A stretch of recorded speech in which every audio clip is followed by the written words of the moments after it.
আসসালামু আলাইকুম রহমতুল্লাহ। সবাইকে স্বাগত জানাই ডাক্তার আরিফ হোমি অ্যান্ড টিপসের পক্ষ থেকে। আমি ডাক্তার আরিফ হোসেন আবার চলে এসেছি আপনাদের সামনে নতুন একটি ভিডিও নিয়ে। আজকে আমি আপনাদের সামনে যে টপিকস নিয়ে কথা বলবো, মহিলাদের একটি সমস্যা। আর এই সমস্যাটি বর্তমানে অনেকেই ভুগছেন, কিন্তু চিকিৎসা নিচ্ছেন না, শুধুমাত্র ডাক্তারের কাছে কথা বলতে না পারার কারণে।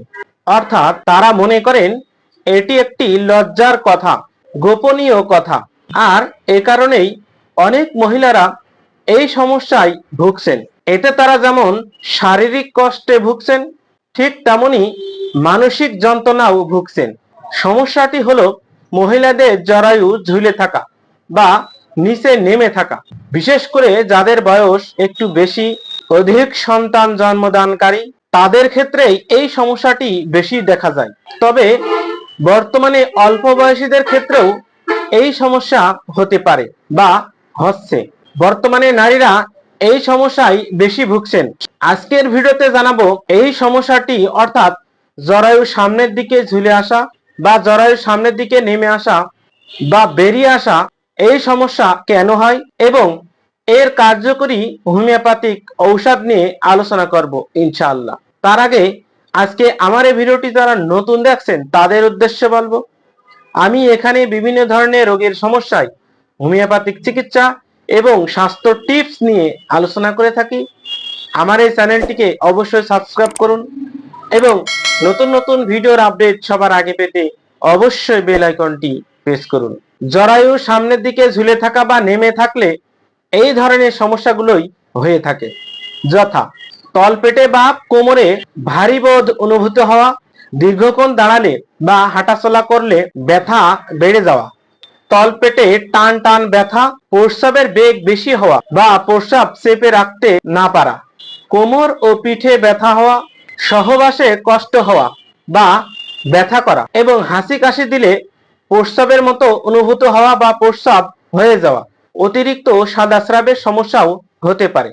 এবং সবচেয়ে বড় কষ্টের বিষয়, মহিলারা এই সমস্যায় ভুগলে নিচের দিকে বসা বা প্রস্রাব পায়খানায় বসতে খুবই সমস্যা বা খুবই কষ্ট হওয়া। এখন জানাবো কেন এই ধরনের সমস্যা, অর্থাৎ জরায়ু নিচের দিকে নেমে থাকার সমস্যা হয়ে থাকে।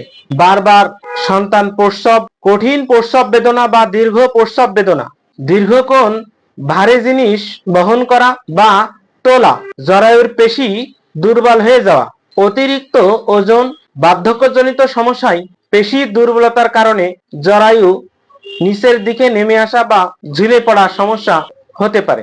এখন জানাবো এই সমস্যার কার্যকরী হোমিওপ্যাথিক ঔষধ, লক্ষণ এবং ঔষধ সেবনের নিয়ম।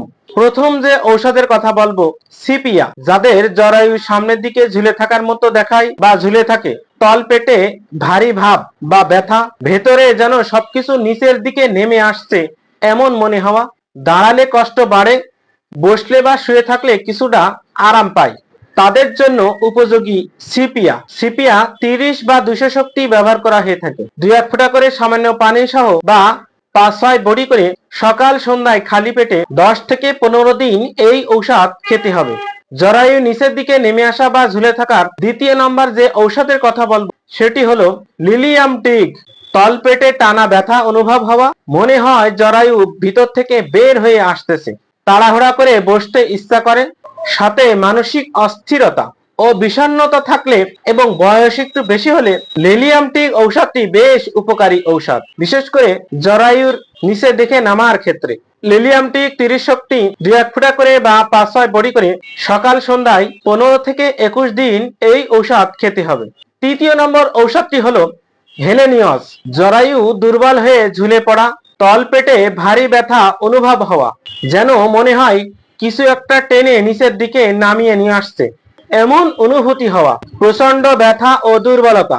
হেলোনিয়াসের আরেকটি গুরুত্বপূর্ণ লক্ষণ হচ্ছে রোগী নিজের অসুখের কথা বা অসুস্থতার কথা নিয়ে চিন্তিত থাকা। এমন রোগীর ক্ষেত্রে হেলেনিয়াস খুব ভালো কাজ করে।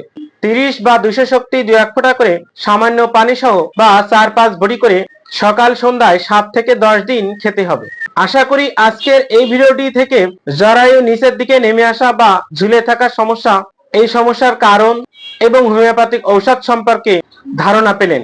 এই বিষয়ে কোনো প্রশ্ন থাকলে অবশ্যই কমেন্টে জানান। ভিডিওটি ভালো লাগলে লাইক দিন, শেয়ার করুন। পরবর্তী ভিডিও দেখার আমন্ত্রণ জানিয়ে আজকের মতো এখানেই শেষ করছি। সবাই ভালো থাকুন, হোমিওপ্যাথিক চিকিৎসা নিন, সুস্থ থাকুন।